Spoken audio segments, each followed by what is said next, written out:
Tenemos hoy en esta segunda sesión a Juan Cristóbal Castro, una persona que podríamos decir que está, o así creo que se va a hacer visible también en su exposición, un poco entre las cosas, ¿no? Entre distintas cosas y entre distintas categorías, ¿no?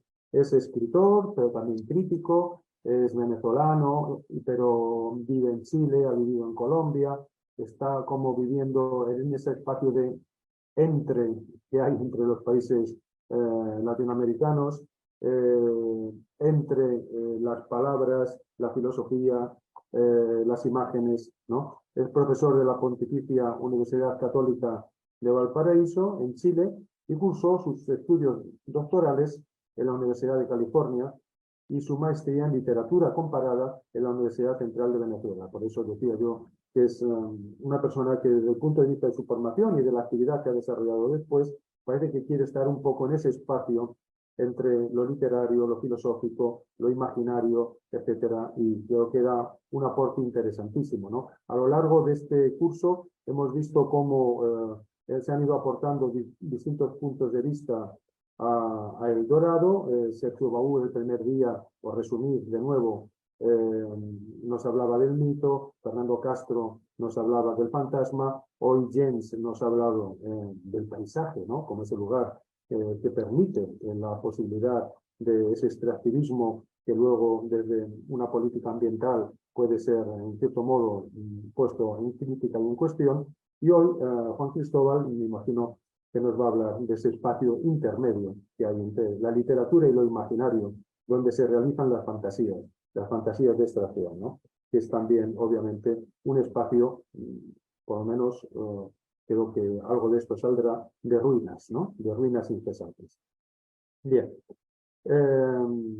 También hizo en la Universidad Central de Venezuela el pregrado, realizó la doble carrera de Periodismo y Letras, ha sido también profesor de la Universidad Simón Bolívar en Caracas y de la Universidad Pontificia Javeriana en Bogotá. Ha publicado varios libros, entre ellos El alfabeto del caos, Crítica y ficción en Paul Valéry y Jorge Luis Borges en 2009, Idiomas espectrales, lenguas imaginarias en la literatura latinoamericana en el 2016, El sacrificio de la página, José Antonio Ramos Sucre y el arqué republicano en el 2020, y en el 2021 una novela-ensayo magnífica que yo recomiendo enormemente, que es La arqueología sonámbula, un libro enormemente trágico, pues no cabe otra palabra, ¿no? Donde recorre la historia de Venezuela a la luz de las ruinas, a la luz del extractivismo, a la luz de cierta sensación de un El Dorado que ha demostrado su ineficacia. Y en el 2022 ganó el concurso de ensayo y poesía La diáspora, los que se van, los que se quedan, de la Dirección de Cultura de la Universidad de los Andes, Venezuela, con el libro Tierras de Agua, ensayos itinerantes. Es un placer tenerte hoy aquí con nosotros, Juan Cristóbal, y te cedo la palabra para empezar a disfrutar de tu conferencia. Muchas gracias. Bueno, primero que nada, muchas gracias a Miguel Ángel por la invitación, por esta oportunidad, a la misma Noemí también, a todos aquellos que están en la Fundación PRO, a la misma fundación, la Universidad Nacional de Educación a Distancia de Canarias. Muy agradecido por esta posibilidad de estar con todos los presentes, ¿no? Yo voy voy a ir leyendo un poco para no disgregarme, ¿no? O desordenarme, ¿no? Y voy mostrando algunas imágenes con respecto a los que estoy trabajando, ¿no? Bueno, en la siguiente presentación yo quisiera como dilucidar a través de una exploración que mezcla varios momentos históricos, cómo los fantasmas de la riqueza del subsuelo de alguna manera nos persiguen, incluso en aquellos que pretenden huir de ellos, ¿no? Es decir, me interesa cómo explicar, en contexto donde los discursos republicanos y nacionalistas fueron muy fuertes, cómo explicar esta fascinación, ¿no? Casi que prohibida, tachada, negada por la riqueza misma.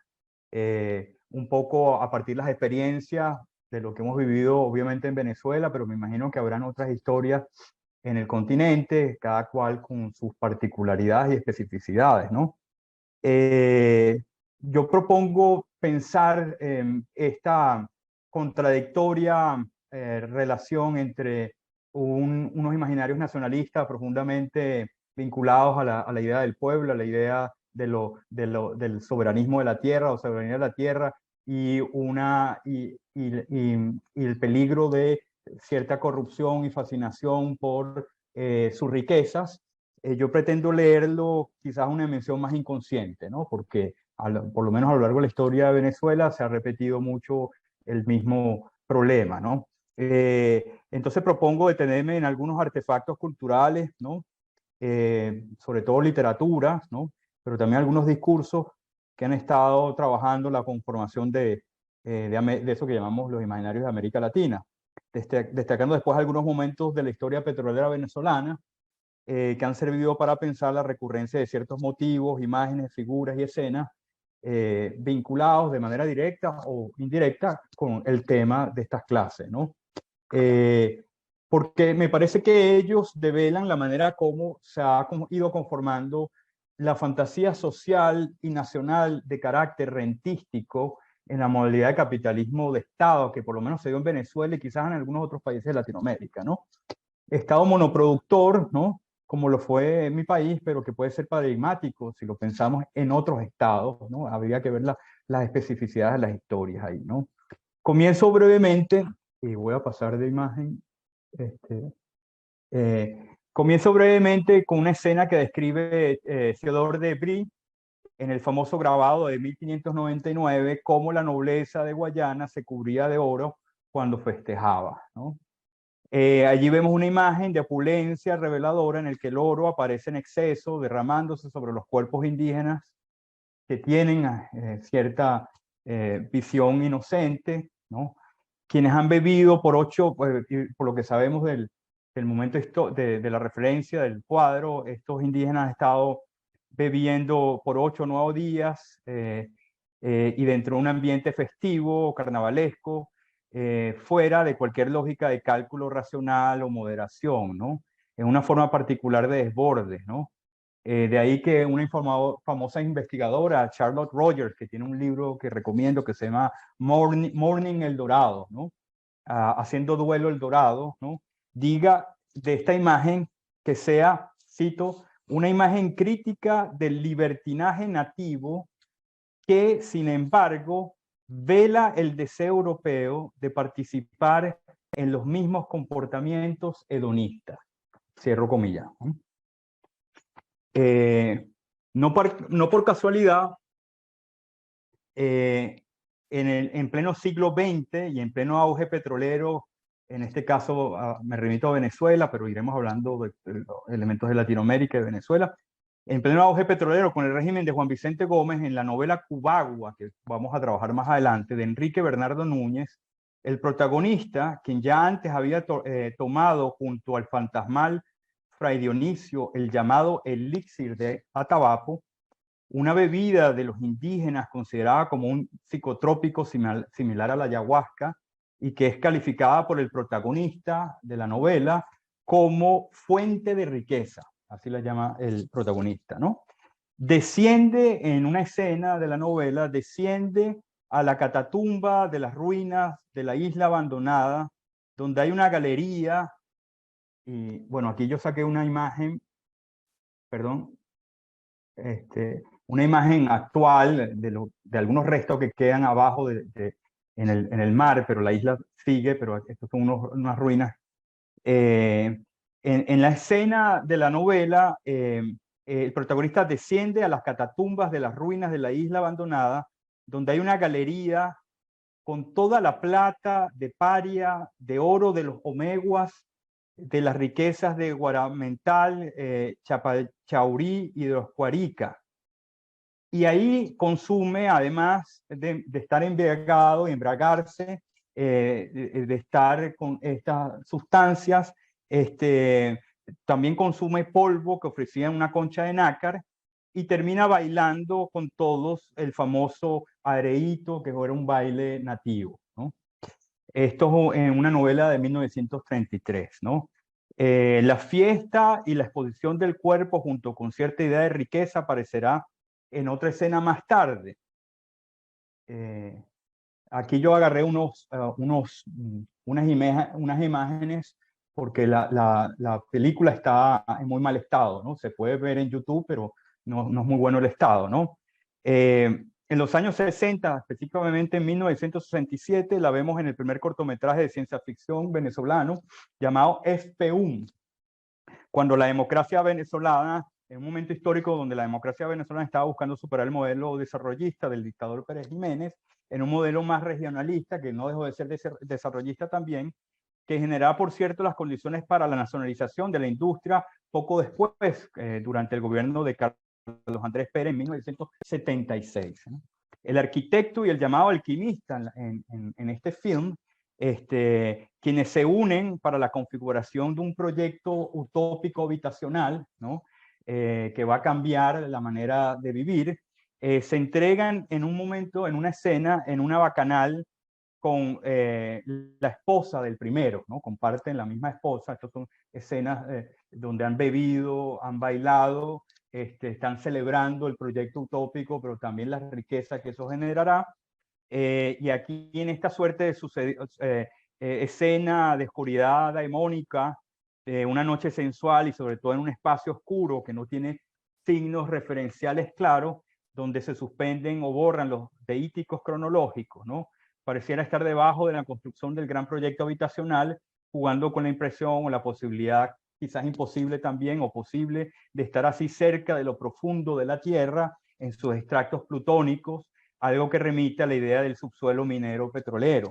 La cámara sí rompe con sus puntos de focalización, los personajes fuman, beben, bailan, celebrando la alianza entre el protagonista y el mago, entre el constructor moderno y el guía espiritual primitivo, entre los saberes instrumentales y los saberes ancestrales desde la perspectiva del protagonista, ¿no? La fiesta celebra el pacto y luego lo rebasa, y al final, en la película, todo termina en pantomima, porque termina siendo más o menos engañado el arquitecto. Pero vemos también al final, que se puede ver en la última imagen, perdonen que esté un poco borrosa, ¿no? Termina el film, el arquitecto semidesnudo entregándose a la tierra, ¿no? Abrazándola, ¿no?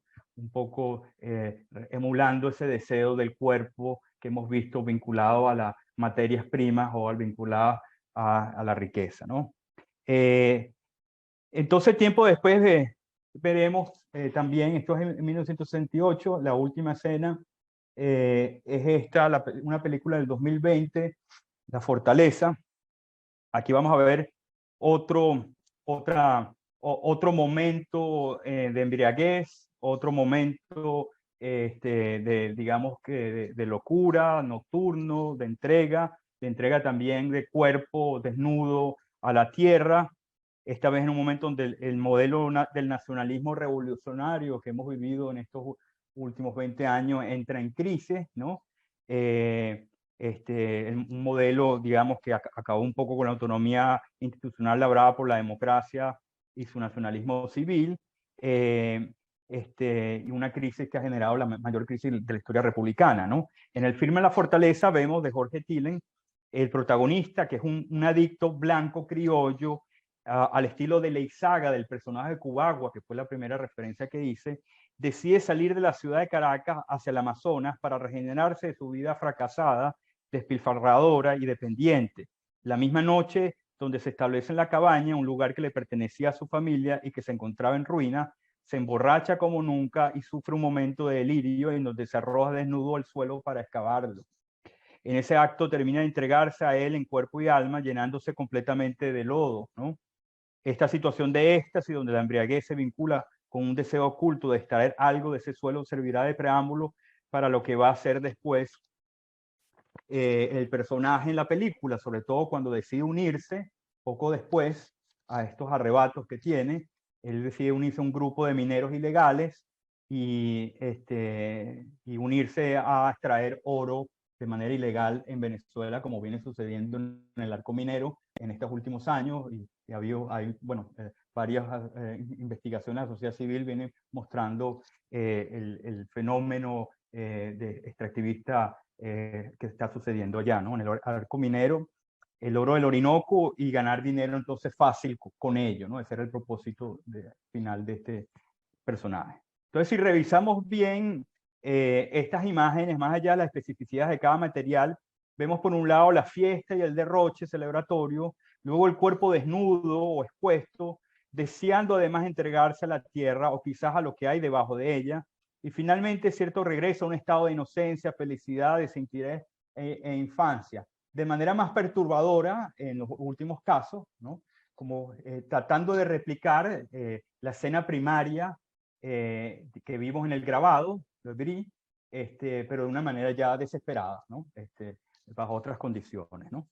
Estas imágenes del placer parecieran volver a esa escena primaria del deseo europeo cuando representaron el dorado con los indígenas inocentes embriagados de oro. ¿Cómo se explica esta recurrencia en momentos históricos soberanos y nacionales? Bueno, se explica en teoría,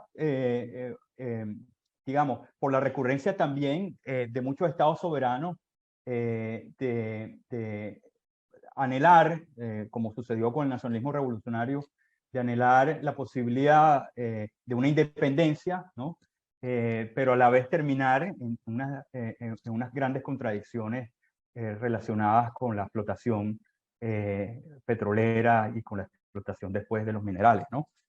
En todo caso, mi hipótesis es que esta recurrencia que vemos en muchos otros artefactos culturales escenifican un componente fantasmal de carácter imperial y colonial, ¿no?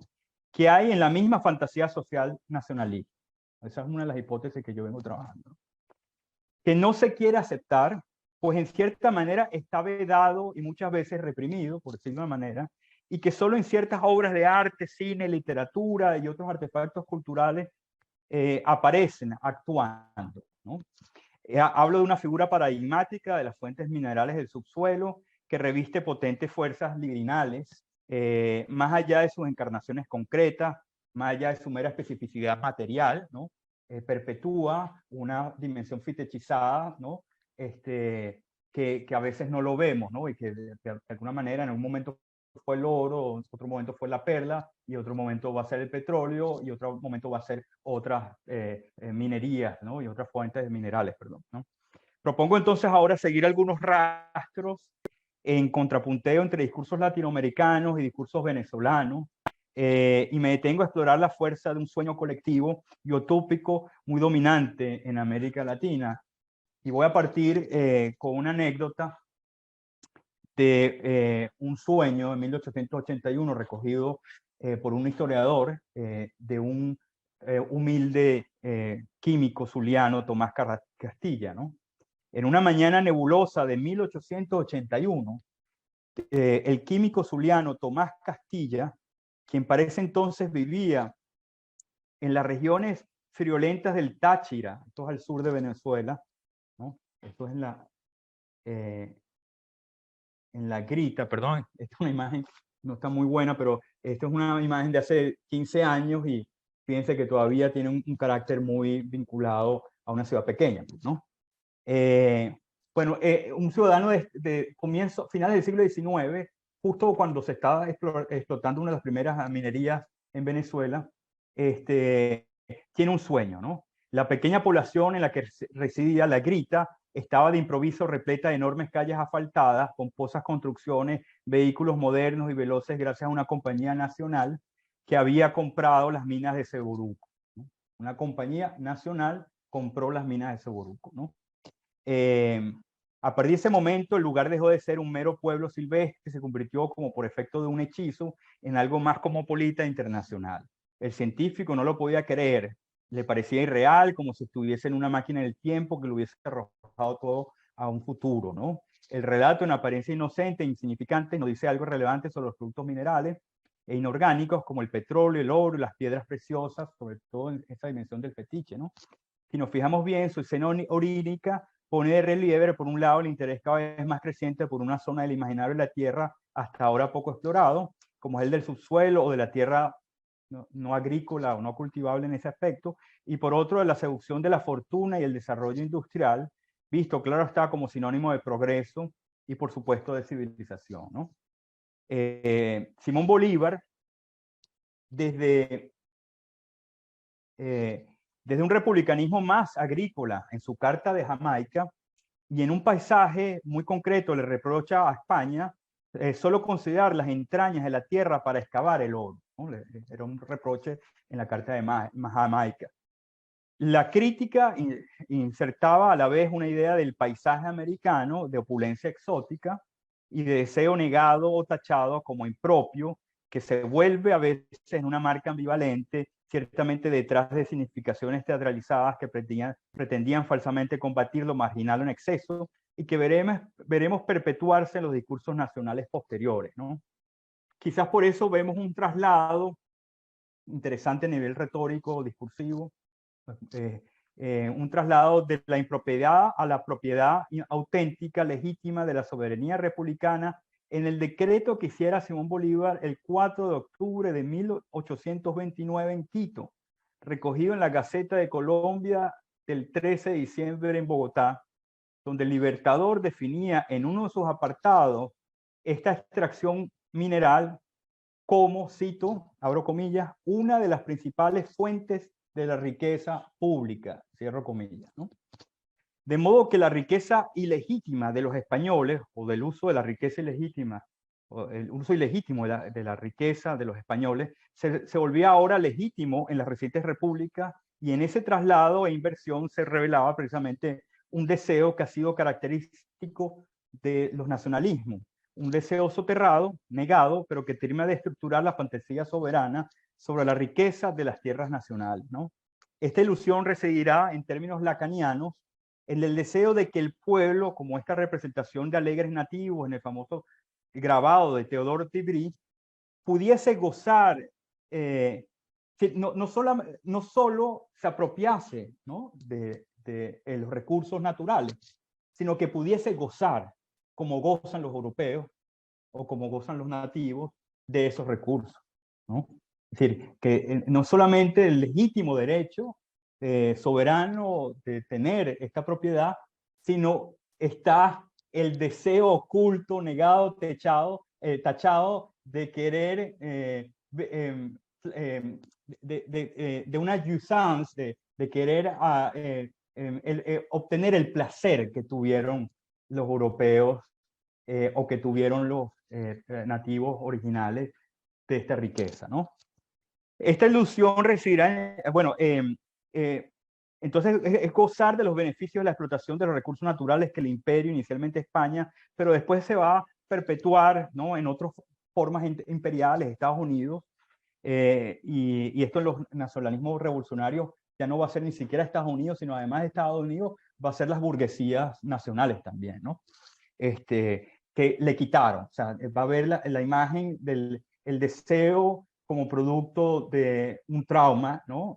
Una falta que le quitó, digamos, el otro imperio, el otro imperial, el otro colonial, el otro más rico, quitó la posibilidad de valerse de este recurso. Y no solamente eso, sino que ese placer que ellos obtenían, uno lo replica en el mismo deseo también de proseguir ese placer, ¿no? Como sabemos, siguiendo a Slavoj Žižek, toda fantasía organiza la escena en la que el goce del que estamos privados se concentra en el otro que nos las ha robado, ¿no? Ese es un elemento desencadenante un poco de esta idea, esta fantasía social. En la fabulación que nos presentarán los nacionalismos, y sobre todo en el caso de la Venezuela revolucionaria, se construye esta entidad con la figura imperial explotadora, con resonancias en la teoría de la dependencia, que ha impedido no solo emancipar al sujeto nacional, sino secretamente obtener o quitarles el placer que ha podido tener con esa explotación. Ese placer que en alguna manera lo vemos encarnado o exhibido en el cuerpo bailante, embriagado del grabado de Brie, ¿no? De alguna manera las imágenes vistas escenifican el presupuesto de un origen traumático en un proceso de castración, podríamos decir, simbólica, que marca una escisión o herida que separa el cuerpo del sujeto nacional del cuerpo de su madre tierra, siguiendo estos imaginarios nacionalistas, ¿no? Se asume detrás de ellos el sacrificio de un goce presimbólico entendido como plenitud, ¿no? Y en consecuencia los llamados nacionalismos que se dieron en estos últimos años, en el caso de Venezuela, me estoy concentrando, ¿no? Fueron para restituir ese placer perdido, trabajando en el deseo de cubrir esta falta. La presencia de este lugar incómodo de lo mineral en Bolívar era tan peculiar que hasta en un plano personal fue muy incómodo para Bolívar en las cartas que escribiera Andrés Bello, por no poder finiquitar la venta de minas de cobre en el Valle Aroa, que eran las pocas propiedades familiares, personales que le quedaban en ese entonces, ¿no? En todo caso, quien revisa a lo largo de varios tiempos encontrará imágenes recurrentes de esa figura del deseo.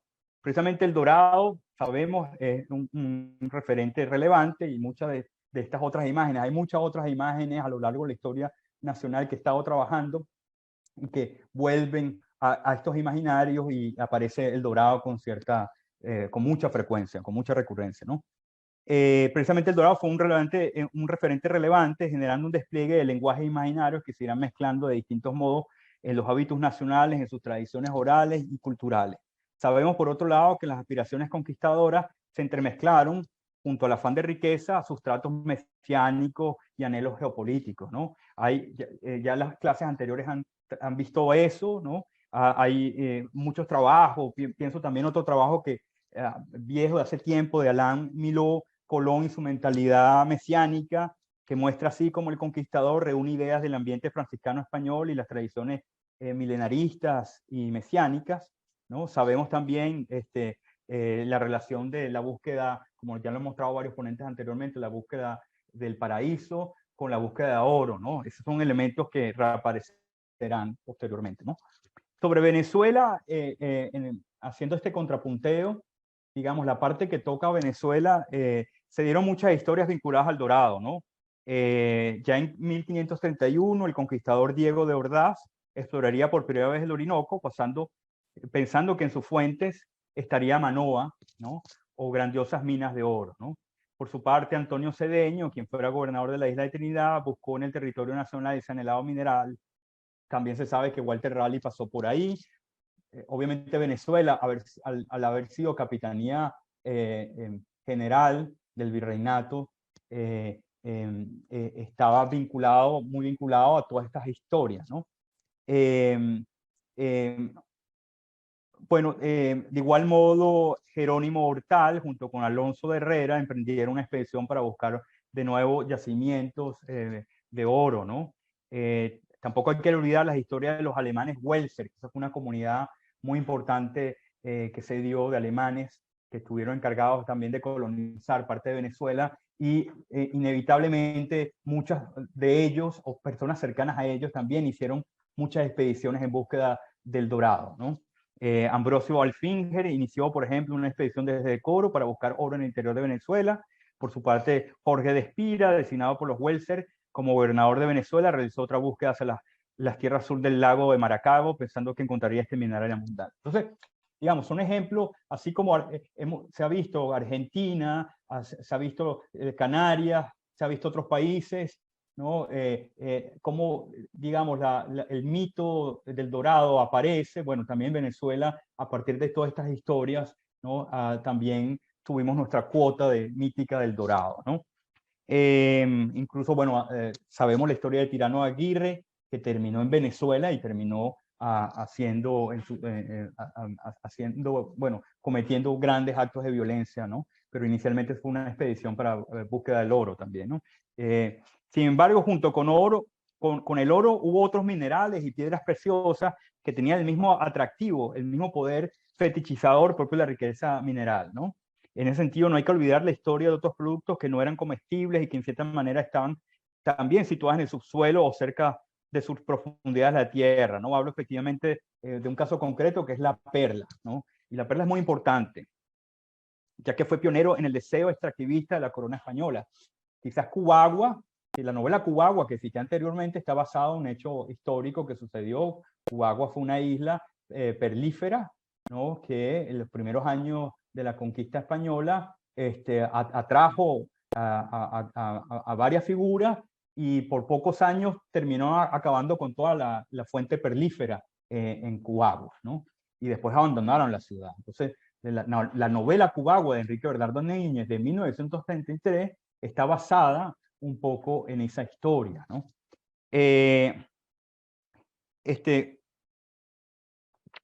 Estos casos pueden servir como antecedentes de lo que pasó después con el petróleo, entonces. A pesar de ser un producto profundamente intervenido industrialmente, como el petróleo, su fuerza libidinal y su carácter de fetiche, ¿no? Terminó reviviendo la fantasía de los productos anteriores, ¿no? Si bien tanto la perla como el oro son materiales muy distintos, reúnen la cualidad de ser productos vinculados a la riqueza y además vienen de capas profundas o de ciertas zonas del suelo, ¿no? Sus representaciones evidencian cómo se unen al encarnar por igual imágenes de la mercancía, ¿no? Gracias a ello se creó un archivo libidinal de representaciones mágicas, adictivas e incluso delirantes, que luego veremos resurgir o desplazar de modo metonímico o metafórico con los productos petroleros, tal como vemos en ejemplos citados al inicio, y que hay muchos otros ejemplos que tocaremos, ¿no? Pero el sueño del químico zuliano, que había citado anteriormente, que estaba vinculado con la explotación del subsuelo, no solo encarnaba un deseo secreto que podemos advertir en los discursos de liberación republicanos o nacionalistas, muchas veces como un lugar tachado o negado, transferido al espacio del otro imperial, sino a la vez perpetúa una demanda de un proyecto civilizatorio que se vincula con otra construcción deseante colonial y que sigue además la larga tradición de las utopías occidentales. Hablo en este caso del proyecto de la Gran Colombia y de su gesto de inscripción fundacional que resulta muy revelador, ¿no? Hay algo de su configuración utópica que, si bien se define al de independizarse y desmarcarse de España, hereda su construcción continental y quizás los residuos milenaristas y mesiánicos que hubo en ella, sin dejar de arrastrar desde luego sus deseos encriptados de riqueza que sobreviven, insisto, como restos o remanentes de un anhelo prohibido, borrado, secrado o negado, ¿no? Ya recordaba el antropólogo Michael Taussig, gracias al testimonio de una precisamente alucinación chamánica del remanente colonial que había detrás de los discursos latinoamericanistas, ¿no? En su texto de 1989, Violencia y Resistencia de las Américas, el legado de la conquista, ¿no? Y esto lo podemos ver también en cierta demanda inconsciente de la idea de Colombia que está dentro de la noción de la Gran Colombia, ¿no? Según varios autores, es a partir de 1806 cuando Francisco de Miranda usa el nombre de Colombia mientras estaba en Estados Unidos, aunque ya en 1788 había mención de la palabra para hablar de la aspiración de la independencia de América Latina. Según un testigo de la época, el norteamericano James Hicks, el héroe venezolano estableció abiertamente un vínculo entre la empresa de liberación de América del Sur y la obra de Cristóbal Colón. Por otro lado, y tiempo después, Bolívar sustituye a la figura de Miranda como líder de la empresa y no solo la menciona directamente en su Carta de Jamaica, donde por cierto la ve como, cito, un tributo de justicia y gratitud al creador de nuestro hemisferio, cierro comillas, ¿no? Sino luego en el Congreso de Angostura, el 6 de enero de 1820, se le consagra como libertador de Colombia. Los gestos, discursos e iconografías sobre estos nuevos usos y resignificaciones fueron obviamente abundantes. Juan García del Río publicó en la Biblioteca Americana en 1823 la misma, cito, Carta de Cristóbal Colón sobre el descubrimiento del Nuevo Mundo, cierro comillas, en donde aseveraba no solo que fuese, cito ahora otra vez, un monumento vivo que atestigua a las generaciones y a los siglos y a los pueblos todos la gloria de Colón, cierro comillas. Sugería entonces que las cenizas del almirante sean devueltas a Colombia en una nueva capital que llevase el nombre del mismo Bolívar. En este sentido, podríamos especular que el proyecto de una Gran Colombia se perpetúa de manera suplementaria,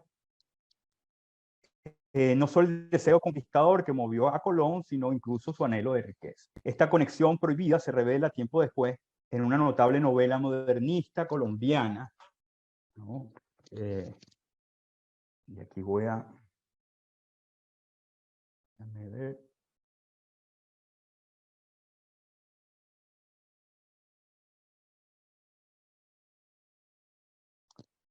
En una novela modernista colombiana muy interesante, ¿no? Se llama De sobremesa, de José Asunción Silva, ¿no? En ella se cuenta la historia del extravagante millonario José Fernández y Andrade, quien narra sus aventuras a un grupo de amigos bajo la lectura que hace de sus diarios personales. Confiesa sus enamoramientos, sus orgías de opio y hasta el intento de asesinato a la actriz Leila Orloff. Aunque no es propiamente una obra venezolana y se produce en un periodo anterior a la explotación petrolera, es una novela en la que su autor trabajó en su primera versión durante su estancia en Venezuela como diplomático, donde por cierto tuvo relación con las élites intelectuales y discursos políticos del momento. Me interesan dos escenas de esta novela, ¿no? Una ocurre en un momento cuando el protagonista, el viajero y adicto, Fernández, ¿no?, cuenta una suerte de epifanía que tuvo en la que se imagina como líder de un continente modernizador gracias a un régimen despótico de carácter industrial. Y en ese sentido recordemos el sueño de la grita que les mencionaba, de este doctor casi anónimo, ¿no?, en el interior de Venezuela. La experiencia de Fernández le sucedió en un viaje a los Alpes suizos, país en el que nació Rousseau, figura relevante para Bolívar, sabemos, ¿no? Con ella, nuestro personaje pareciera dejar atrás sus viejos vicios y embarcarse en la relación de ideales más nobles. Ve una Latinoamérica integrada en vías de transporte expeditos, con medios de comunicación modernos, con empresas productivas sacando provecho de sus materias primas. Lo hace, podemos especular, como una manera de desintoxicarse, de sus viejas adicciones, ¿no?, en el que se da una transición curiosa que busca superar el degenerado que era para convertirse ahora en una suerte de libertador, como si en el fondo el arrebato onírico le sirviese también para suplir su afición a la embriaguez y a las drogas, para sustituirla por otra adicción quizás más fuerte o más sana, no lo sé, no lo sabemos, ¿no?, pero más colectiva, obviamente. Lo hace desde el medio escrito, por eso este locus regenerativo, a decir del crítico Felipe Martínez Pinzón, cae en un rapto escriturario, gracias al cual decide trabajar en sus memorias y hacer literatura, ¿no? Lo curioso es que para salvarse de su dependencia adictiva, el protagonista parecía acudir entonces a este estupefaciente más fuerte, y así da con lo que Erika Beckman llamó en Capital Fictions, en esta novela, como ensueño agroexportador. Éxtasis utópico, ficción literaria y sueño extractivista se dan por lo visto de la mano acá, ¿no? Lo hace además con términos y metáforas muy propios de los discursos cientificistas del contexto. Ciertamente, y como muestra Martínez Pinzón, en este delirio se intenta anular las distancias, que es otra manera de borrar el espacio, para imaginar un mercado cosmopolita en donde se busca reemplazar la América tropical por Europa. Pero también sigue un deseo propio de una línea del mismo discurso americanista. Bolívar, ¿no?, sabemos que seducido por el tren en Inglaterra, quiso construir un ferrocarril en Panamá que pudiese comunicar el Mar Caribe con el Océano Pacífico. Y como vimos antes, tenía una relación incómoda con la riqueza del subsuelo, ¿no? De cualquier modo, más allá de las posibles conexiones que uno pudiera encontrar, vale prestar atención a lo que Melgarejo Acosta, la crítica Melgarejo Acosta, resume de forma enfática. Cito: la naturaleza que caracteriza al país es dibujada en el pasaje, como naturaleza salvaje que debe ser domesticada a través de la tecnología apropiada, la cual es útil en la medida en que convertirá al país en un productor importante de materias primas. Cierro comillas. Entonces, el delirio no solamente nacional, sino americanista que tiene Fernández, porque es un delirio americanista, ¿no?, tiene así un doble mensaje. Detrás del imaginario extractivo de la producción se esconde el deseo de consumo desmedido también, ¿no? Hay de esta forma una economía simbólica ambivalente del gasto y del derroche. Sueño productivo para un fin improductivo, es decir, para el consumo propio. Y aquí voy a destacar la segunda escena de la novela, ¿no? Porque aquí vemos otro uso que se compagina con el anterior de otra manera, ¿no? Pero esto es lo revelador, ¿no? Vemos otro uso de la naturaleza y sobre todo del subsuelo. Para esa época, es verdad, como dije antes, todavía el petróleo no tenía tanta relevancia, aunque sabemos que en Venezuela venía funcionando la compañía minera petrolera de Táchira y desde 1883 se extraía asfalto en Guanoco, pero sin mayores consecuencias en la economía nacional. Lo cierto es que la tradición del fetiche de la mercancía en las piedras preciosas y en el oro era muy recurrente, ¿no? Sin embargo, en el imaginario la riqueza del subsuelo seguía teniendo una relevancia heredada del pasado colonial minero, por lo que su archivo imaginario ya estaba preparado para asumir la presencia del oro negro. Para el Fernández de la novela de Silva, sus diversos productos poseen un valor fetichista sin igual. Y por eso más de una vez habla, por ejemplo, del mineral de las minas del río Moro. Yo puse una cita larga, no la voy a citar, voy a citar algunos fragmentos, ¿no? Pero lo pueden leyendo si les interesa, ¿no?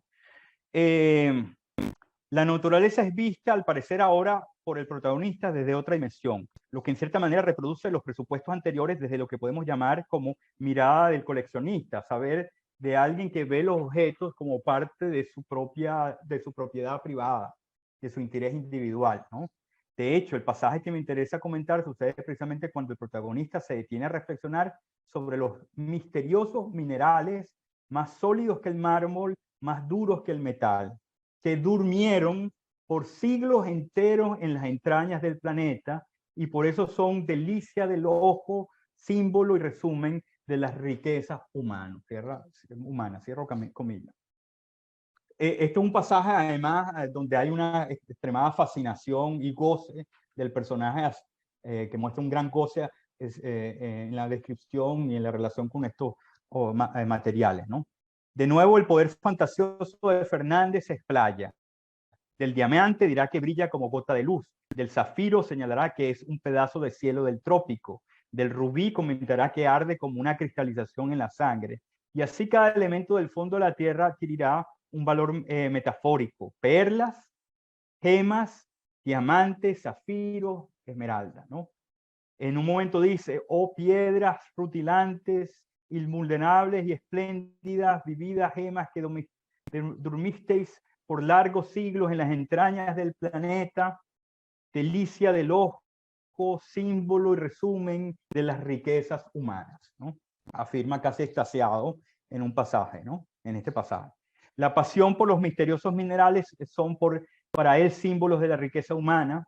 El narrador muestra una conciencia muy lúcida de las dimensiones culturales de estos objetos al advertir su fetichismo desde valoraciones a otras sociedades que consideran más artísticas y crédulas, pues pueden revestir con el sagrado carácter de amuletos estos minerales y darles así mágicos poderes, dice, ¿no? Esta ha sido durmiendo por largos siglos en las entrañas del planeta. Si antes la naturaleza americana fue vista como objeto de domesticación y explotación en la primera escena de la novela, aquí la vemos como objeto de consumo artificial, de moda, decoración y goce personal, ¿no?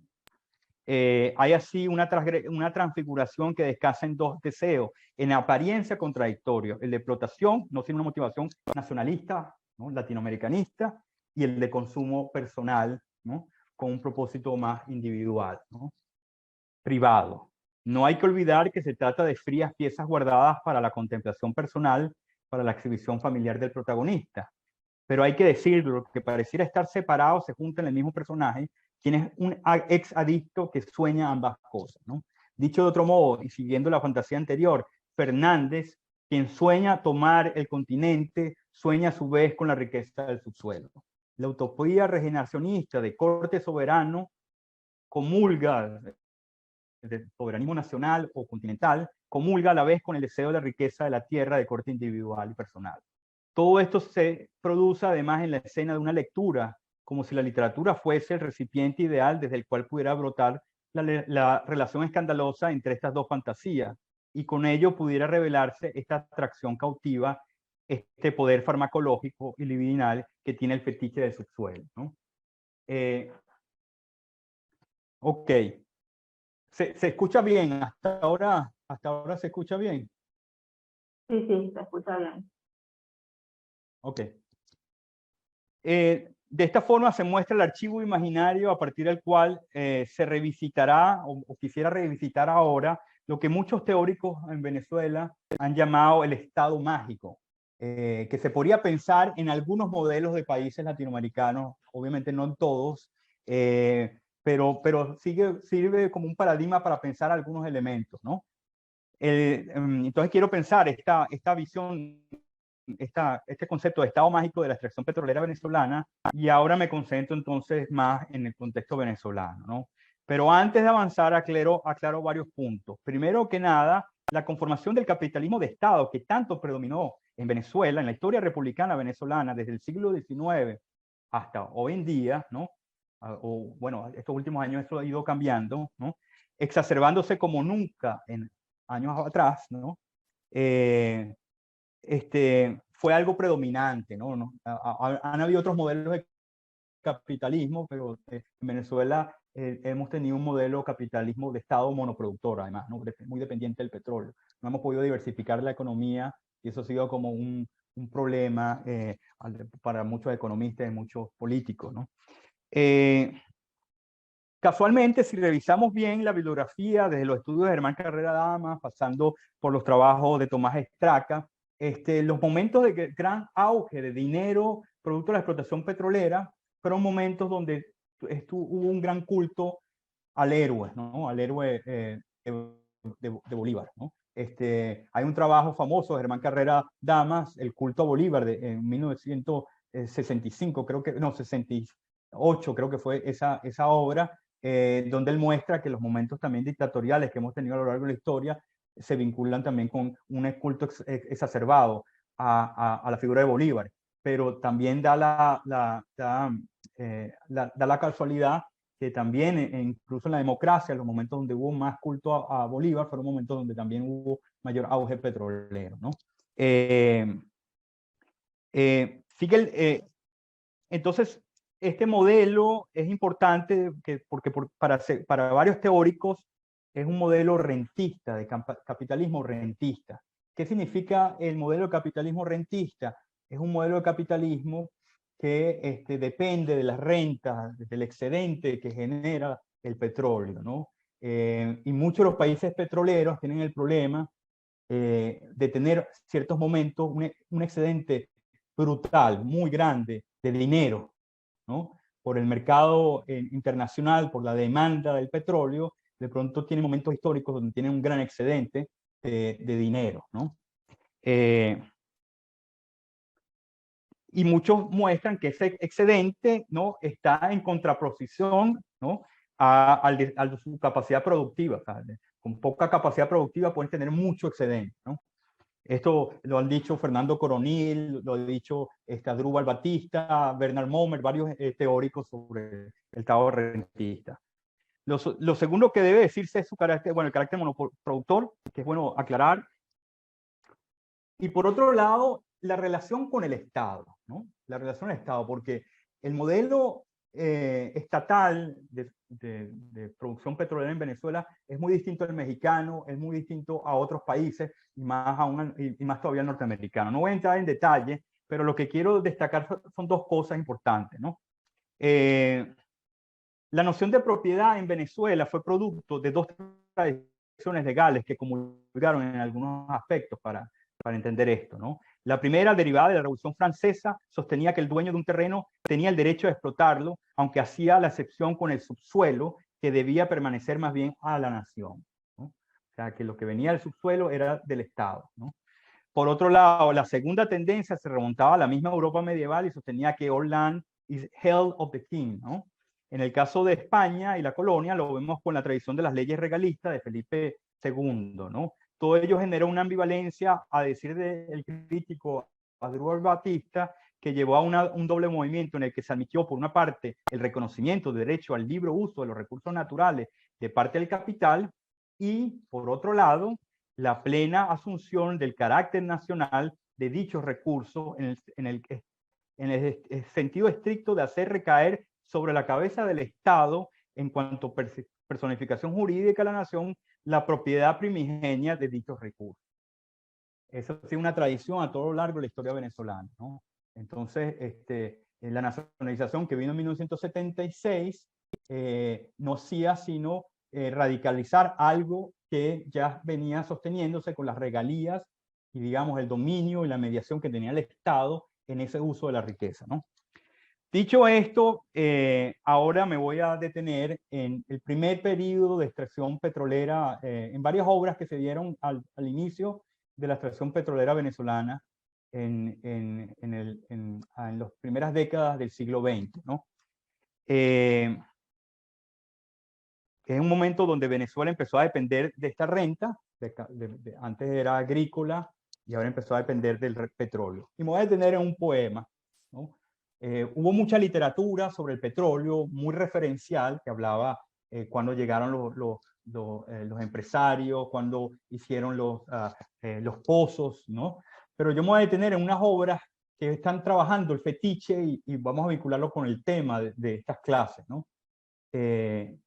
Entonces, en el poema Canto al ingeniero de minas, ¿no?, de José Tadeo Reaza Calatrava, publicado inicialmente en 1924 y después ha salido a la luz como libro en 1926, celebra la industria petrolera desde la transformación de la naturaleza y el reconocimiento de la obra de mano mineral con especial encono y entusiasmo, ¿no? Quizás por eso, a decir del crítico Joaquín Marta Sosa, se trata de un canto alucinado, cuya poética es la revelación, una especie de profecía idealizada del futuro.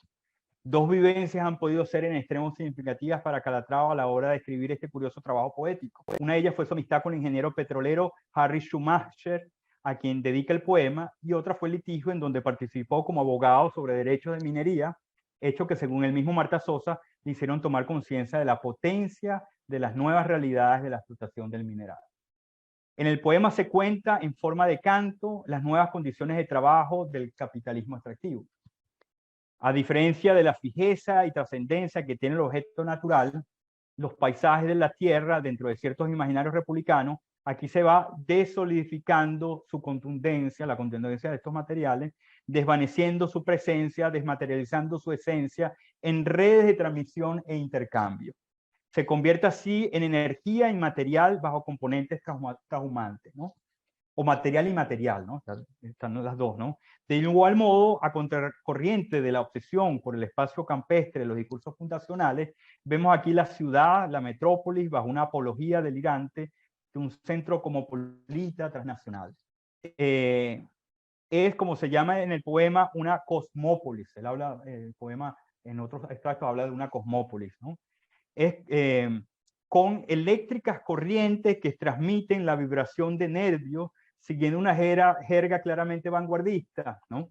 En un pasaje en el que mezcla varios lenguajes poéticos, llega a proponer una red de relaciones sintomáticas del circuito propio del sistema capitalista transnacional. Si Silva trabaja el desborde de la autorreferencialidad con el acto de la lectura misma y el exceso descriptivo en su política literaria para evidenciar el imaginario de la riqueza, Calatrava acá, por el contrario, se contrae en el poema y trabaja más bien desde una estructura casi que muda, que analiza objetos y sus relaciones, no sin ser un lenguaje muy modernista todavía, o con unos elementos incluso románticos, ¿no? Pero se funden con otros elementos más actuales, ¿no? Desde la demanda de la aceleración tan propia de la idea del progreso del momento, detalla cómo, hablando del material que hemos trabajado con El Dorado, cómo el oro, siendo rayo, es Prometeo, la economía, brújula y palanca, la bolsa, un Monte Carlo, azar de vidas, el interés, un Pegaso que ya va sin bridas, mientras que la banca tiende sus 1000 tentáculos por todas partes y el sujeto lírico contempla en el erótico deseo cómo salta el felino o la fiera blanca que engendra en selva de oro los millones. Paralelamente se va operando en vastas combustiones la transfiguración de los metales. En esta mutación metafórica de los elementos vemos trabajar mucho de los procesos mercantiles y materiales que se mueven detrás de la industria petrolera. Todos sufren un proceso alquímico, la naturaleza se convierte en producto manufacturado y esta a su vez en mercancía o moneda cuyo valor da la bolsa, como si estuviera poniendo en escena el fetichismo mercantil, ¿no? Desde la perspectiva marxista, ¿no? Se describe con ello el circuito de los medios donde se mueve el capital, la bolsa, la banca, la misma explotación mineral, ¿no? Hasta ese entonces se había escrito poco dentro de la ficción literaria venezolana sobre esta red para entender el imaginario del subsuelo y más todavía en la misma poesía.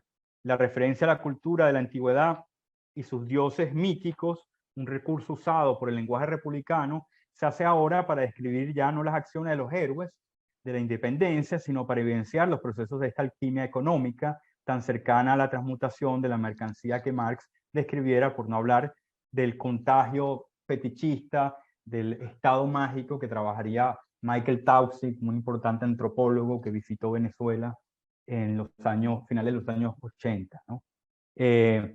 En este extracto, además, el lenguaje articulado se rompe o se complejiza en varias ocasiones en una enumeración arrítmica, frenética, no al punto de ser un poema vanguardista, pero sí, digamos, suturando algunos de sus límites, ¿no? Después, sobre el teatro del poema, entra en escena otro de los elementos desdeñados por la tradición literaria romántica, criollista y regionalista. Me refiero a la figura del obrero, a la que tilda, por cierto, de mágico Orfeo, y lo llama también Hernán Cortés de los metales, ¿no? Cuyo cuerpo pareciera fundirse con la misma tecnología. Sus ojos, por ejemplo, tienen iris de espectroscopio, y quizás por eso entiende que en ella la humanidad es máquina y solo pide metal para su guerra, ¿no? Posee además un don alquímico en su poder de transformar la materia, a la vez encarnar algo que va más allá del humano en su relación con la fuerza maquínica, el elemento que le da un aspecto sobrenatural, misterioso, hechizante, ¿no? El poema en general puede leerse como un gran arrebato que vive el sujeto lírico gracias a la transformación de la naturaleza en dinero, como si pusiera en escena las mismas reflexiones de Fernando Coronil sobre el intercambio mercantil del subsuelo. Fernando Coronil tiene un trabajo importante sobre el petróleo y el estado mágico también, y él hablaba un poco, él proponía como la idea misma de naturaleza en cierto momento del capitalismo se convirtió en una mercancía, ¿no? Entonces este poema de alguna manera está jugando con imágenes fetichizadas de la naturaleza, ¿no? O de una idea de la naturaleza, una idea del paisaje, para seguir un poco la terminología de Anderman, ¿no? Que ustedes ya vieron anteriormente. En un intento interesante por pensar la teoría del valor de Marx, sostiene Fernando Coronil que los mismos recursos naturales son mercancías, y así tanto la tierra como la moneda rondan espectralmente como caracteres sociales, ¿no? El petróleo se vuelve en capital natural, y en países del tercer mundo, según Coronil, la figura del Estado, por ser mediadora entre la transacción nacional e internacional, termina de convertirse en un gran propietario de la tierra y en un gran capitalista. Dicho de otro modo, el texto vislumbra el cambio que se está viviendo en la Venezuela petrolera y la fascinación que genera la riqueza, fuerza mágica que transforma los recursos naturales y genera circuitos transnacionales de intercambio y conexión, siguiendo el mismo fetiche que movió a la búsqueda del oro, que movió a la búsqueda de las piedras preciosas y que está detrás de la idea del dorado, ¿no? ¿Cómo vamos? ¿Estamos bien? Yo no sé, yo tengo una última parte que quería trabajar Cubagua. No sé si tenemos unos minutos más. Como tú veas, Juan Cristóbal, es decir, creo que eres inagotable y que la investigación que has desarrollado es inagotable. Entonces, decídelo tú. Es decir, cuanto más tiempo tengamos para el debate, también va a ser mejor, porque creo que Claro. ya todo lo que has dicho sería un debate inmenso. Entonces, bueno, tú verás. Sí, bueno, simplemente no, voy a resumir simplemente lo que trabajé en Cubagua. Cubagua, efectivamente, el ingeniero, es la historia de este ingeniero que es contratado por el Estado para para investigar en Margarita y en Cubagua si hay, posibilidades de extraer petróleo, ¿no? Y allí él va a Cubagua, que es esta isla abandonada, ¿no? Tiene intercambio con unas figuras espectrales, ¿no? Fray Dionisio, otras Nina Cálices, ¿no? Y tiene dos arrebatos temporales, ¿no? Un primer arrebato lo tiene ingiriendo un licor también, o casualmente ingiriendo también un licor, y se traslada a la época de extracción de la perla a comienzos del siglo XVI, si mal no recuerdo, ¿no? O creo que ahorita no tengo la fecha, pero se traslada a la escena de la conquista, de extracción de perlas, ¿no? Y vive como un personaje que es Lampuzano, y y ahí está viendo cómo están extrayendo el oro, ¿no? Después vuelve, ¿no? Vuelve más adelante tiene otro momento de arrebato, donde terminan las catatumbas, donde está todo el reservorio de oro, y ahí él baila el areíto, y es toda esta escena que hablaba inicialmente. Hay momentos interesantes, porque hay unos momentos donde él, estando consciente, en los momentos en que está consciente, ve la posibilidad de que haya petróleo, y enseguida hay momentos de traslado, donde empieza las metáforas de Colón y El Dorado aparecen también ahí, ¿no? Entonces yo, digamos que quería cerrar con esta historia, porque por un lado es un ingeniero que está trabajando para el Estado, que en teoría, esto a contracorriente de ciertas lecturas que se han hecho, en teoría está trabajando para la nación, pero a la vez también termina él también seducido por eso, y cuando él despierta lo acusan de haber robado unas perlas, y él tiene que salir huyendo hacia el Orinoco, nada más y nada menos, donde muchos fueron a buscar el dorado, ¿no? Y sale como un exconvicto huyendo de la justicia por haber sido acusado de haber robado, ¿no? Entonces, bueno, un poco poner escena todos estos momentos de fascinación del petróleo y del fetiche, sobre todo de esta idea del fetiche de la mercancía que se ha dado en estos distintos productos minerales a lo largo del tiempo, ¿no? Y yo creo que con eso podríamos cerrar para entonces conversar más, porque hoy tengo más material con la gente, pues, ¿no? De acuerdo, Juan Cristóbal, pues muchísimas gracias. Ha sido enormemente interesante y esto, por lo menos, me imagino que van a salir muchísimas preguntas. Yo ya tengo una, más que pregunta, una especie de diálogo, un pequeño diálogo contigo, porque me estaba resultando enormemente revelador para mi propio pensamiento en algunas cosas, todo lo que has comentado, ¿no? Particularmente empática para mí tu charla, ¿no? Vengo, antes de estar en el curso, vengo de estar viendo en Canarias, aquí donde estoy ahora, plantaciones plataneras, hemos estado hablando con biólogos sobre el problema de los plátanos en Canarias, ¿no? Que como están en superficie, nadie pensamos o ninguno de nosotros pensamos o lo meteríamos, por ejemplo, en un curso sobre el dorado, como un oro dulce. Hablamos del oro negro, hablamos del petróleo, pero no hablamos de ese oro dulce, que es para los canarios y para España la industria platanera, que es absolutamente terrible. Extractivismo salvaje que está agotando los recursos hídricos de Canarias y encima, después de haber generado, el capital no tiene límites, la idea de la identidad nacional canaria con el plátano, cuando en realidad eso se plantó a finales del siglo XIX. Es verdaderamente tenebroso. Bien, claro, yo venía con este run en la cabeza y al oír tu charla, claro, me ha parecido elocuente, ¿no? La idea de que todo poder necesita tener un reducto subterráneo de donde extraer la riqueza, que se fundamenta como poder en la medida en que extrae riqueza del subsuelo, del subterráneo, porque y que esa riqueza del subterráneo, al ascender, se encarna en la piel, se encarna en ornamentos, en joyas, se encarna en contacto con el cuerpo, en exterioridad. Es decir, hay ahí algo que me da la sensación de que en toda tu investigación, que como en arqueología sonámbula, tiene esa especie de eje de arriba y abajo, ¿no? Subterráneo, superficie, ¿no?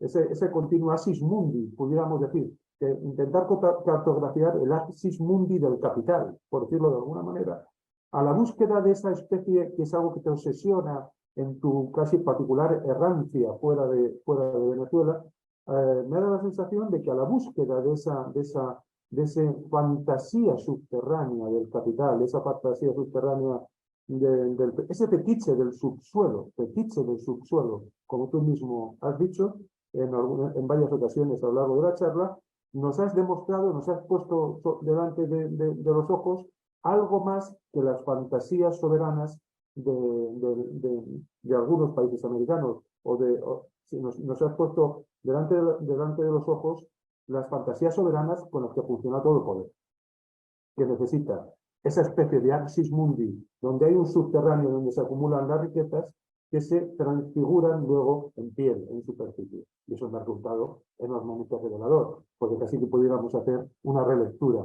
¿no?, del Capital de Marx a la luz de esto, precisamente, ¿no?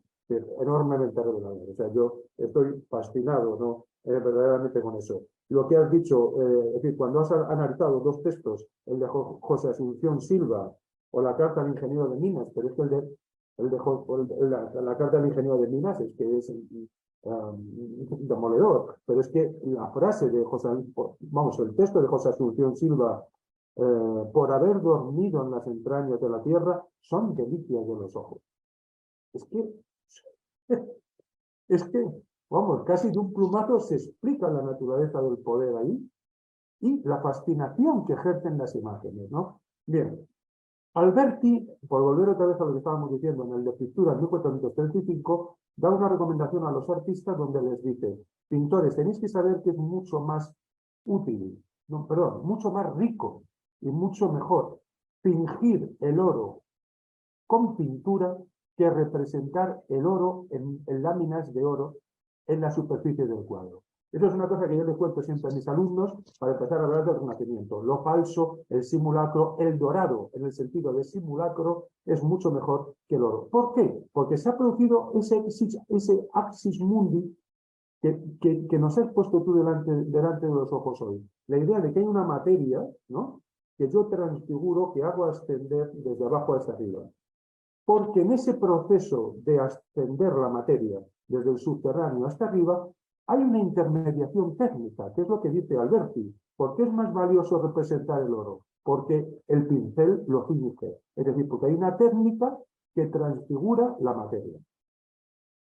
Eso es en lo que se basa el Capital, a fin de cuentas, ¿no? Y eso es en lo que se basa todo ese proceso. ¿Por qué una cosa que está ahí debajo de la tierra es tan valiosa? Porque hay máquinas que lo trabajan, porque hay pozos de minas que bajan a por ello, porque hay artesanos que lo labran, es decir, porque está toda la industria, la técnica. Entonces yo no sé si en este axis mundi del subterráneo, donde se acumulan riquezas misteriosas, ¿no?, y sin embargo las de arriba no lo son, hasta que no ascienden las de abajo, no habría que meter en la ecuación, empezar a pensar en los análisis de la técnica de Junger y de tantos otros, si no tendríamos que decir, aunque sean autores enormemente sospechosos a nivel político, pero que han puesto el dedo en la llaga en alguna situación, es decir, ¿no? No sé, lo dejo ahí. Sí, es decir, yo creo que, bueno, ¿contesta ahora Sí, claro, por supuesto. Sí. Ok. No, yo completamente de acuerdo contigo, ¿no? Es decir, porque ya señalaste varias cosas, ¿no? Por un lado, el soberanismo, o sea, la idea, es decir, hay un núcleo duro del soberanismo o de la idea de la soberanía nacional que está vinculada a la tierra, ¿no? Y podría tener una dimensión paradójica el subsuelo, ¿no? Porque hasta dónde delimitas, ¿no?, lo soberano, ¿no? Ya hay un elemento también paradójico, cómo construye una idea de soberanía de la tierra para abajo, ¿no? O sea, y de qué idea de tierra estás pensando lo soberano, ¿no? Y yo creo que ahí hay que hacer mucho trabajo de lectura, porque efectivamente tú estás diciendo algo clave de cómo residen los imaginarios soberanos. Hay estos elementos que yo quise trabajar de relación ambivalente con respecto a los productos de la riqueza en esa soberanía, ¿no? Entonces, eso para hacer trabajo cuidadoso en cada, histórico en cada modelo soberano y sus usos de ciertos recursos naturales y sus usos también de los imaginarios que están abajo también, ¿no? Y ahí hay unos elementos que pueden generar ambivalencias interesantes que habría que trabajar, ¿no? Por otro lado, sobre la relación con la técnica, sí, yo creería que efectivamente todavía no hay que dejar de desechar los estudios sobre la tecnología para tratar de entender cómo se dan estos procesos alquímicos, ¿no? Que tienen unas particularidades de transformación que hay que seguir la ruta, ¿no? Hay varias personas que han venido trabajando eso también, haciendo como una genealogía material. Por ejemplo, yo tengo un colega Raúl Rodríguez Freire, que viene haciendo como una genealogía del plástico, viendo, digamos, los recorridos alquímicos, por decir una manera, cómo se va transformando los productos precisamente por los desarrollos industriales y por cierta apertura que generan las teorías sobre la tecnología que te ayuda a entender cómo se dan esos procesos alquímicos, ¿no? Y esas lecturas son muy importantes para saber estas transformaciones, ¿no? Entonces, también completamente de acuerdo con ello, y efectivamente también son dimensiones que a veces también se ocultan, ¿no? O son difíciles de ver, ¿no? Toda la ramificación tecnológica, uno ve una superficie y el discurso nacional también borra muchas de estas dimensiones del cambio de infraestructura, ¿no?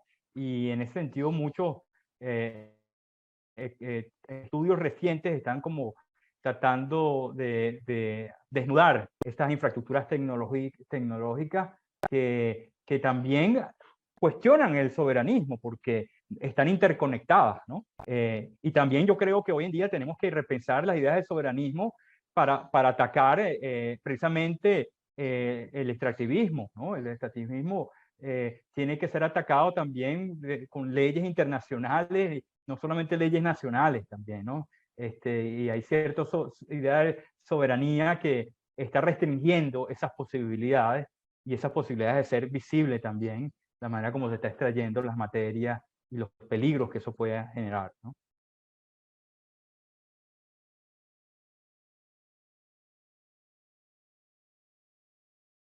Yo podría seguir contigo toda la tarde, pero hay que dar paso a la gente. Entonces, no sé si, Rosario, no sé si hay intervenciones que hayas visto por ahí. Bueno, Juan Cristóbal, muchísimas gracias por la ponencia, sobre todo por lo original del planteo, que con Miguel estamos bastante impresionados, sobre todo por eso. Es realmente muy interesante que hayas entrelazado productos culturales con un tema como el extractivismo, sobre todo en Venezuela. Y tenemos acá muchísimos comentarios de elogio de tu charla y de agradecimiento, y también algunas preguntas. Acá voy a compartir, fueron llegando hace un poquito. Dice, soy María Isabel pregunta, dice, ha sido una exposición muy interesante, se habló de Venezuela, mi pregunta es si los venezolanos gozan actualmente de sus recursos. Ok, ¿respondo ahorita o respondo al final? No, responde ahora, sí. Ahorita no. Ahorita, es decir, un profesor titular gana $20, ¿no? Y una comida te puede costar $100, ¿no? Entonces, ¿cómo puedes gozar de los recursos si no tienen la base de las instituciones públicas están colapsadas, ¿no? Es decir, en un momento del auge petrolero a comienzos del 2000, hubo un gran consumo, pero hubo una carencia de política pública para utilizar esa renta y crear unas políticas públicas sostenibles en el tiempo, ¿no? Hubo lo que se llama la enfermedad holandesa, que es un problema que le pasa mucho a los estados petroleros. La enfermedad holandesa es con el excedente que tengas en cada momento de auge petrolero, es tratar de guardarlo en unas reservas para que entonces puedas usarlo en crisis más adelante. Eso lo viene haciendo, por ejemplo, los países, lo viene haciendo Noruega. Noruega viene haciendo esto y ha resultado muy bien, ¿no? En Venezuela ha sido imposible tener una política pública sobre eso, porque la fascinación por consumir el dinero y por hacer política, bueno, de una u otra manera parcializada, es muy grande, ¿no? Y de robar también. Entonces, ese es un tema para discutir que ha costado, ¿no? A nivel de políticas públicas, ¿no? Muchas gracias. De Ángeles, pregunta, excelente abordaje, muchas gracias Juan Cristóbal. Me pregunto si esa idea que expusiste según la cual hay una sensación de que nos han arrebatado el disfrute y el placer del cual somos merecedores, no estará en la base de la permanencia de la corrupción en las sociedades contemporáneas. ¿Crees que habrá salida? Bueno, yo creo, sí, digamos, que efectivamente uno de los motivos a partir de los cuales yo he estado estudiando esto es tratar de entender esa corrupción, ¿no? Es decir, cómo puede ser que lenguajes republicanos que hablan de virtud republicana y que son y que se promueven como usar los recursos para el pueblo, terminen haciendo lo que, digamos, lo que los peores enemigos de la nación han hecho, ¿no? O sea, es decir, esa contradicción y cómo terminan en elementos de corrupción es una motivación a partir de la cual yo he estado estudiando esto, ¿no? Porque efectivamente siento que quizás hay algo que todavía no está consciente de ciertas prácticas de fascinación en nuestras maneras de lidiar que promueven esta corrupción, ¿no? También el discurso de la corrupción se presta para muchas cosas, hay que tener también cuidado con el discurso de la corrupción, pero por otro lado, sí, es decir, tenemos que entender que hay una dimensión dentro de los relatos nacionales de corrupción que tiene que ver con que yo estoy proponiendo, esto como una hipótesis, ¿no? Como esta lectura deseante que hay y que no se quiere aceptar, pues, ¿no? Y que por eso lo hace más corrupto, porque no es algo que quieras aceptar, pues.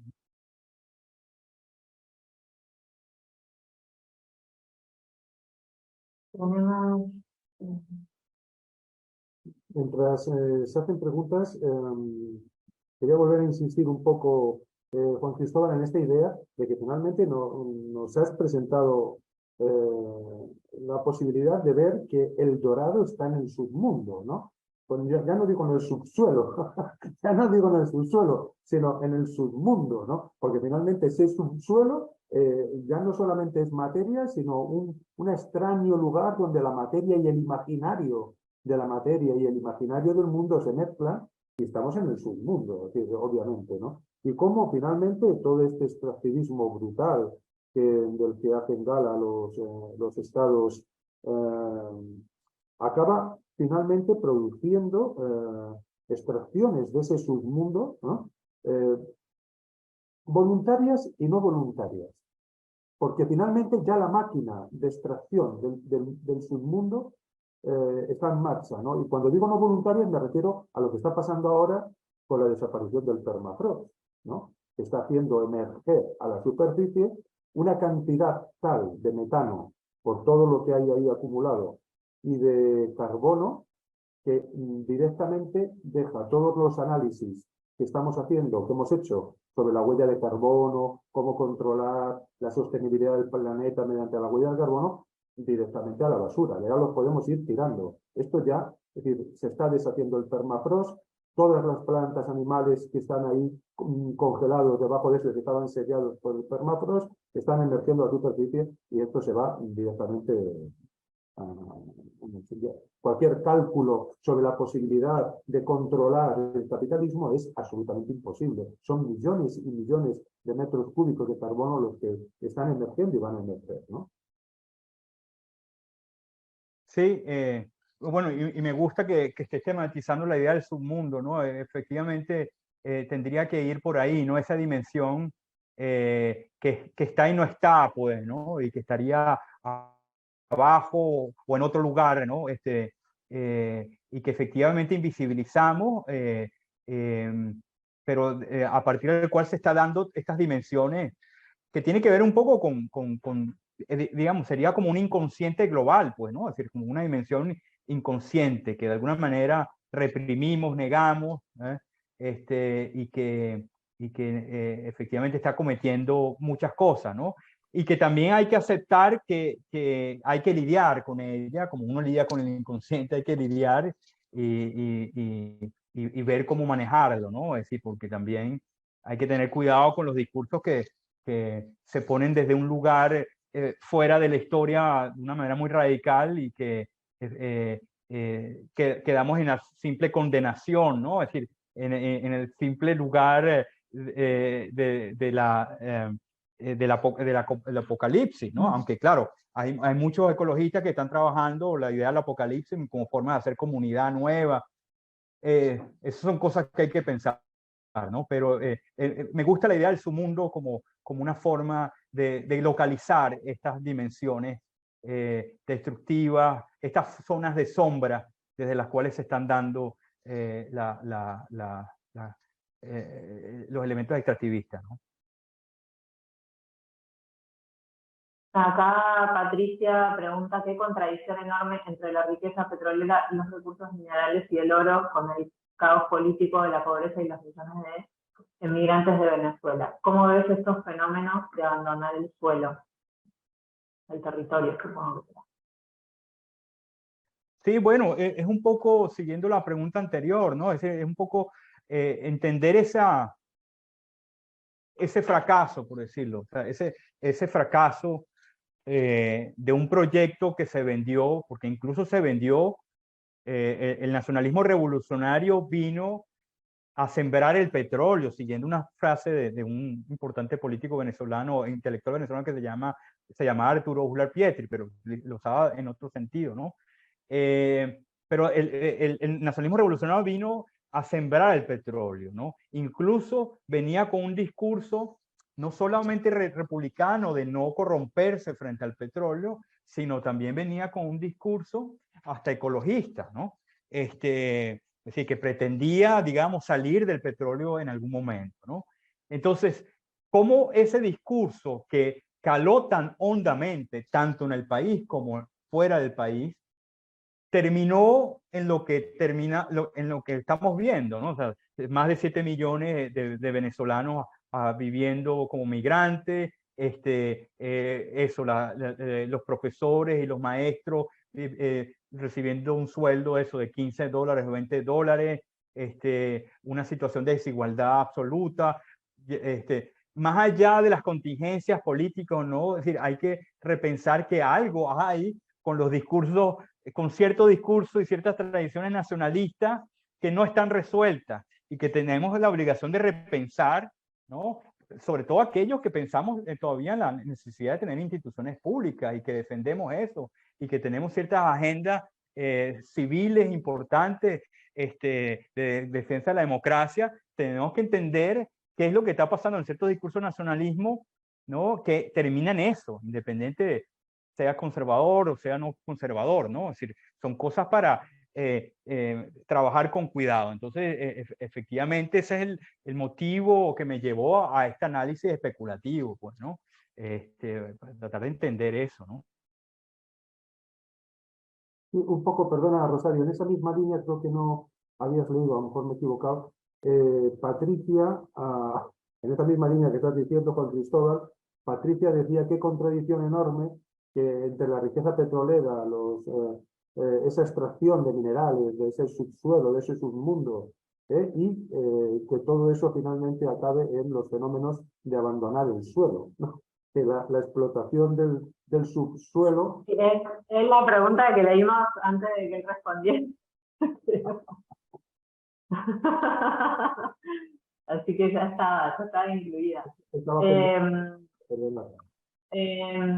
Después Dana dice excelente la ponencia sobre el rol del extractivismo en Venezuela y el reflejo en la identidad y en la cultura a lo largo de su historia.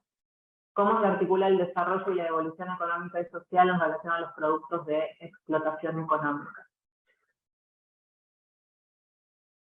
Es decir, bueno,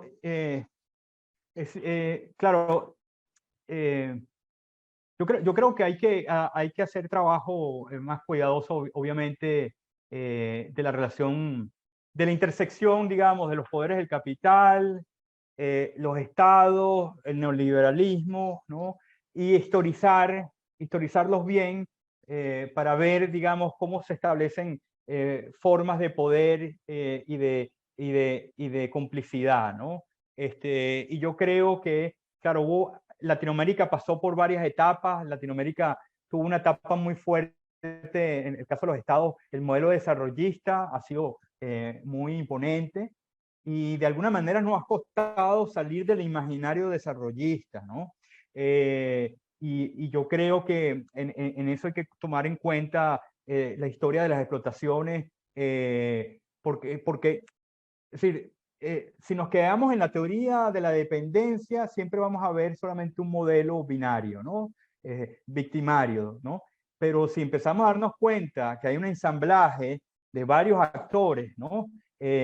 Donde el Estado tiene, en muchos casos, cumple funciones de mediación y de complicidad con distintos sectores, y hoy en día yo diría que cada vez más las complicidades son más complejas, ¿no? Entonces, es necesario, creo yo, historiar desde los imaginarios también, pero historiar las dinámicas en cada país, ¿no? Y volviendo a Latinoamérica, ver en qué medida el desarrollismo ha sido productivo de pronto para destacar elementos del imaginario de reivindicación social y políticas públicas que son rescatables, pero también es dañino en algunos aspectos de este soberanismo que vengo tratando de explicar con el petróleo, que hay que saber discriminar y que hay que saber repensar, ¿no? Porque estamos muy atravesados también por ciertas nostalgias del pasado que quizás no nos está ayudando a repensar las demandas del presente. Pero en términos generales, yo creo que para entender esta dinámica, la explotación de los recursos en cada estado, hay que historiarlo y ver la complejidad de las dinámicas, ¿no? No sé si con eso respondí la pregunta. Gracias.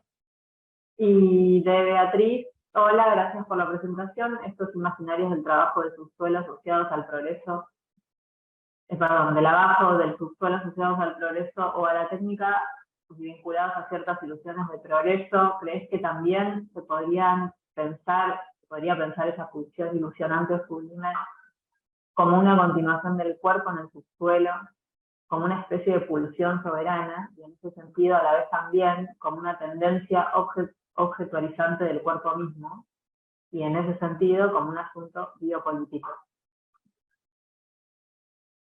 Sí, yo creo que se puede pensar efectivamente, por ahí irían ciertas líneas, ¿no?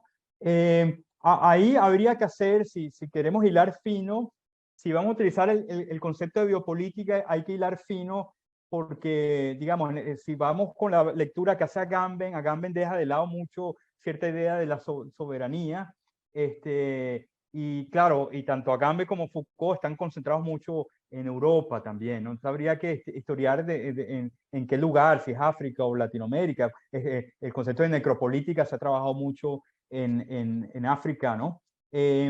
Pero efectivamente hay una relación del cuerpo, ¿no? Vinculada a la idea de soberanía, que hay que estudiarla, y vinculada con este anhelo de relación con el subsuelo. Es decir, es algo que a mí me motiva y creo que hay cosas que trabajar más ahí, y efectivamente, repensando la noción de biopolítica, se puede pensar mejor, sobre todo en los contextos. Yo creo que hay que historiar, independientemente de que hay imágenes y vamos a ver recurrencias, siempre están armadas desde especificidades históricas que hay que entrever. Entonces la misma biopolítica hay que entreverla en los estados y en los contextos que se vayan a trabajar. Pero efectivamente estoy de acuerdo con ese comentario. Gracias, Juan. Y bueno, estamos también bastante gente pidiendo bibliografía o dónde pueden conseguir tus libros. Eso después, si querés, lo vemos y nos podemos mandar también accesos o un listado también de bibliografía. Y acá Roberto dice, bueno, quizás no habría que asumir con cierta resignación que como otras muchas especies, la nuestra desaparecerá y entonces la tierra libre de nuestro acoso se podrá regenerar. Bueno, digamos, cuando uno trabaja estos asuntos, es la pregunta inevitable, ¿no? A veces uno termina diciendo, bueno, ya, ¿no? Es decir, y no veo mala y cínica la pregunta, ¿no? Yo creo que es bueno siempre partir, o sea, si nosotros como seres humanos somos mortales, ¿por qué no podemos pensar la posibilidad que como especie también venga nuestra extinción? O a lo mejor bueno, muchos teóricos hablan que han habido momentos también, varios momentos de cambio y transformación. Pero no está mal pensar un poco desde ahí para tratar de buscar transformaciones, ¿no? Desde esa dimensión más mortal, yo creo que uno puede pensar ciertos cambios, ¿no? Y en ese sentido, digamos, abrirnos a poder transformarnos como seres humanos o como especie para hacer ciertos cambios, ¿no? Pero también reconocer efectivamente que somos mortales, ¿no? Digamos, lo que hay que tratar es ver qué tanto logramos una sobrevivencia menos violenta y más amplia con las especies. Y yo creo que con los avances de muchos análisis, también del análisis de ciertas líneas de la ciencia y de los diálogos científicos, sociales y culturales, vamos entendiendo mejor nuestras relaciones con otras especies y vamos repensándonos mejor, ¿no? Entonces, yo creo que partiendo de ahí podemos darnos cuenta que pueden haber transformaciones, ¿no? Pero nunca es tabula rasa, ¿no?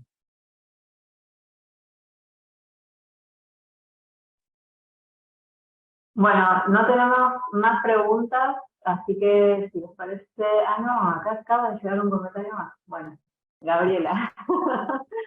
La verdad es que está proponiendo para pensar estos nuevos dorados, son muy interesantes y producen el deseo de querer profundizar en ellos. Reflexionan nuevamente acerca de cómo una exposición que desde su base de esa artística logra ponernos a reflexionar desde una diversidad de disciplinas. Bueno, es un poco la idea también de estos cursos, ¿no? Que sobre todo, un poco la idea es ampliar